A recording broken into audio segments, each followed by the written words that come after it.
y al director de planeamiento y gestión educativa, Julio Simoni. Gracias a ellos, hoy podemos llevar adelante este primer curso provincial de educación ambiental, que marca, desde mi punto de vista, un hito en todo lo que tiene que ver con la educación ambiental. Bueno, acá anda mejor el control.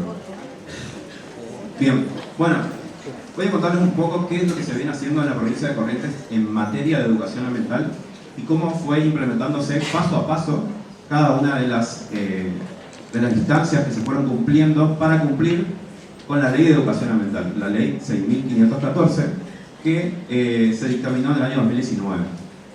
Lo importante de esta ley es que fue inclusive antecesora a la Ley de Educación Ambiental de Nación, es que nos brinda un poco la obligatoriedad de empezar a aplicar la educación ambiental en las escuelas, en todos los niveles.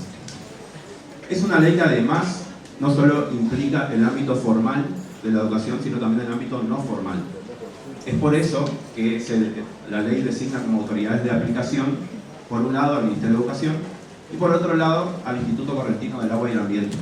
Ambas autoridades de aplicación empezamos a articular para elaborar esto que ven ahora en pantalla, que es el Programa de Educación Ambiental de la provincia de Corrientes. Una vez que empezamos a articular, lo que hicimos fue formar una comisión que se encargó de empezar a elaborar esta propuesta. El programa lo que tiene básicamente son todos los ejes temáticos que deberían ser tratados dentro de la educación ambiental y además también los ejes transversales que posee dicha educación. Voy a nombrar un poco quiénes fueron los integrantes de esta comisión, que participaron organismos del Estado provincial, obviamente las autoridades de aplicación, instituciones académicas como la Universidad Nacional del Nordeste, el Centro de Ecología del Litoral, SECOAL, CONICET también, y el Instituto de Botánica del Nordeste, también dependiente del CONICET y de la Universidad Nacional del Nordeste. También participaron ONGs como Correntinos contra el Cambio Climático y Fundación Manos Verdes. Como organismo del Estado participaron el Ministerio de Turismo, participaron el Instituto de Cultura, el Centro de Conservación y Rescate de Fauna Silvestre Aguará y la Dirección de Parques y Reservas. Una cosa importante es que también hoy contaremos dentro de los expositores con parte de ese equipo que formó esa comisión, para que vean el nivel de profesionales con el que se estuvo trabajando. Esto fue algo hecho de manera articulada. Creo que la única forma de encarar la educación ambiental es a través de todas las disciplinas que atraviesan a la educación ambiental. Acá vemos algunas de esas páginas y lo que voy a nombrar son los 14 ejes temáticos, o al menos los más principales. Ustedes, a medida que vayan viendo los cuadernitos que tenemos de educación ambiental, van a estar exactamente figurando en esos cuadernitos cuáles son los ejes temáticos que aborda cada uno de los cuadernitos. Una cosa importante de entender es que es muy difícil dividir el ambiente en sus distintas dimensiones. Entonces, a la hora de abordar, tratamos de hacer un recorte, si se quiere, del tema que queremos abordar y sobre todo la dimensión sobre la cual la queremos abordar. Eso hace de que la complejidad del abordaje de este tema sea bastante difícil, y lo que hacemos entonces es siempre tratar de involucrar a todos los docentes de todas las asignaturas. No solamente que esté siempre o que recaiga esto sobre profesores siempre de geografía, profesores de biología, profesores de ciencia de la tierra, sino que debería ser abordado a través de todas las disciplinas, porque la educación ambiental es algo que nos compete a todos.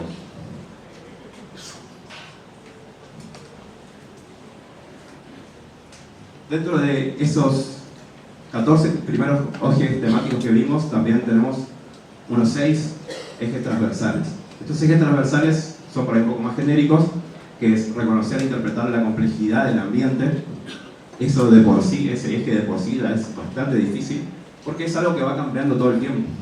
A medida que hay nuevos descubrimientos, esa complejidad cada vez se va interpretando de una forma diferente. Comprender, inclusive hay algo que se habla mucho, pero por ahí no siempre se llega a comprender del todo, es el tema del cambio climático. Cambio climático es una palabra muy recurrente, lo escuchamos en los medios todo el tiempo, pero interpretar qué es cambio climático y qué es un fenómeno natural que viene ocurriendo desde siempre, es a veces difícil. Entonces, interpretar esta complejidad depende de articular con muchas disciplinas.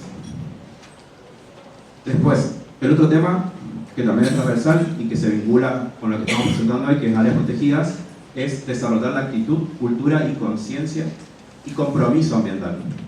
Empezar a comprometernos un poco más con todo lo que implica el ambiente. Desde nuestro ambiente más cercano, que puede ser el barrio o la ciudad, pero también teniendo en cuenta las áreas protegidas tan importantes que tenemos en la provincia. Una cosa que no me canso de decir, hoy le decía al senador Flinta, es que aprovechemos el lugar que tenemos. Yo como biólogo recorrí muchas de las áreas protegidas del país y de otros países vecinos también, y ver fauna al primer paso que uno empieza a hacer una exploración en una área protegida es algo bastante complejo y que no ocurre siempre. En la mayoría de las áreas protegidas siempre hay un sendero, un área de uso público, digamos, donde uno empieza a recorrer, pero la fauna en general es bastante huidiza a veces y cuesta ver. Sin embargo, en Corrientes, si uno va y visita estos lugares, se va a encontrar con que puede haber fauna la mayoría de las veces. Si se dan las condiciones, a veces tiene que ser temprano, a veces no tiene que hacer tanto calor, pero si se dan las condiciones es bastante factible de ver. Eso es algo muy valorado no solo en nuestro país, sino en el mundo, y por eso tenemos tantas visitas a los esteros de Liberal. Creo también que es hora de que nosotros como correntinos empecemos a valorar también esto que tenemos. Muy bien. Y quiero decir nada más que esto no salió desde cero.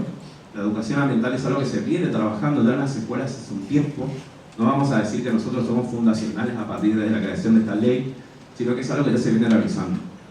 Cuando empecé a trabajar como referente de educación ambiental, lo primero que intenté hacer es un diagnóstico de la situación de la provincia.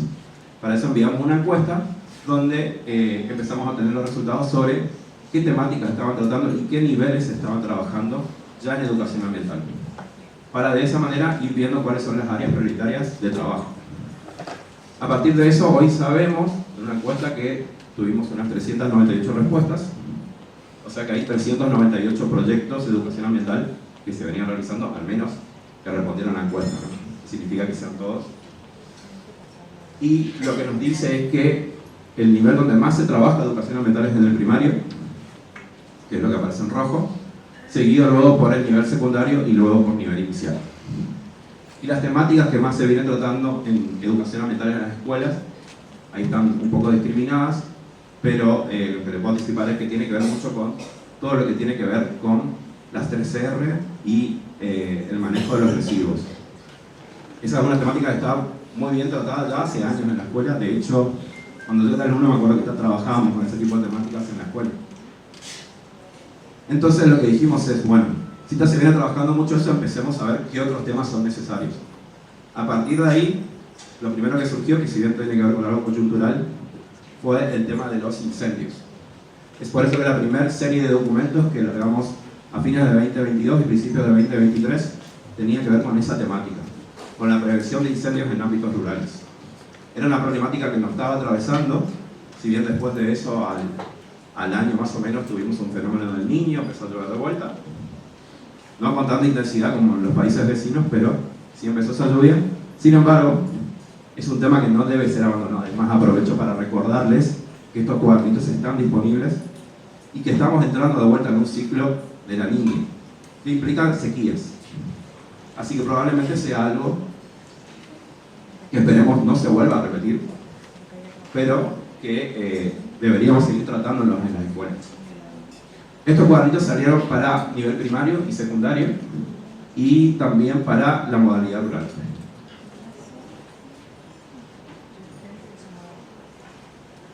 La segunda serie de documentos que salieron tuvieron que ver ya con la temática que nos invita hoy a este congreso, que son las áreas protegidas.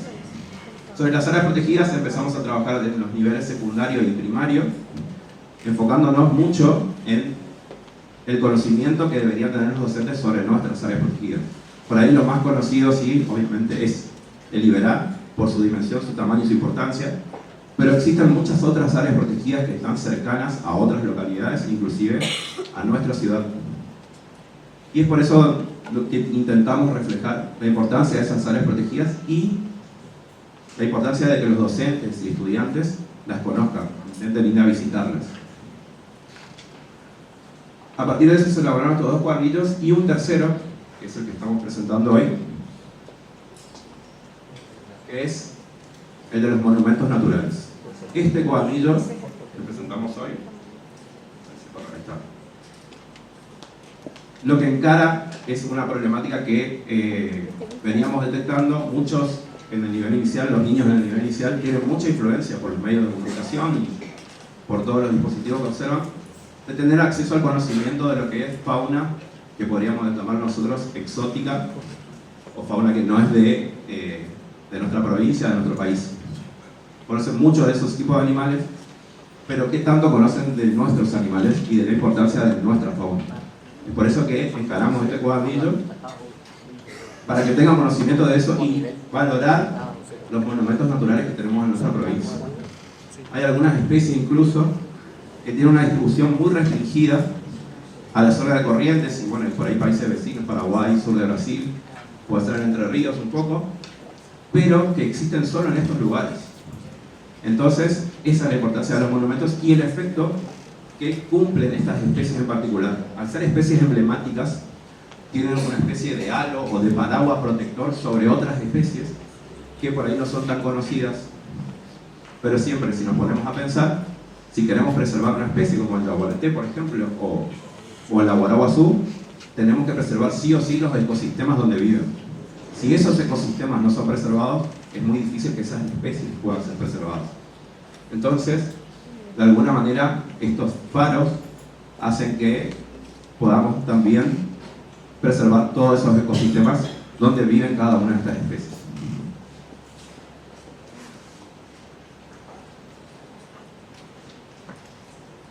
Pero ahora, ¿por qué es importante hablar sobre áreas protegidas y monumentos naturales? Mucho de esto ya lo fui nombrando, pero ahora vamos a detallar un poco nada más. Hablar de conciencia ambiental, si bien hay muchos estudiantes que ya tienen esta conciencia ambiental instalada, es algo que se tiene que seguir trabajando.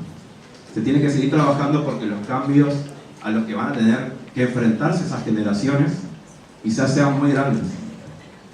Hay instituciones que nos vienen advirtiendo sobre la problemática que puede tener el cambio climático. De hecho, hay mucho debate internacional sobre si las acciones tienen que tender a mitigar esos cambios o directamente a adaptarnos a esos cambios. Esa discusión todavía se está dando hoy, pero un factor importante para formar parte de esa discusión es tener educación y estar informados. Saber de qué manera nos va a afectar, de qué manera va a afectar a nuestra producción y de qué manera va a afectar a nuestros ambientes. Por eso es fundamental empezar a hablar de estos temas que son temas mundiales. Respetar, comprender y valorar nuestro patrimonio natural, algo que ya vengo mencionando. Biodiversidad. Entender de qué se trata biodiversidad es algo que se habla mucho, pero comprender el entramado que tienen cada una de las especies biológicas que viven en nuestros ambientes no es tarea fácil. No es tarea fácil y hay mucho por descubrir todavía.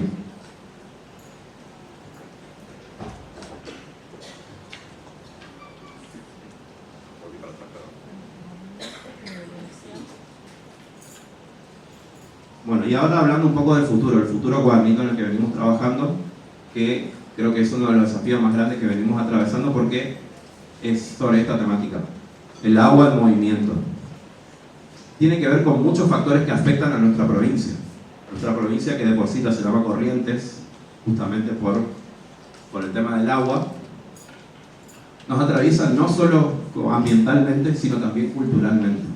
Muchas de nuestras músicas, nuestra prosa, está enfocada en el agua.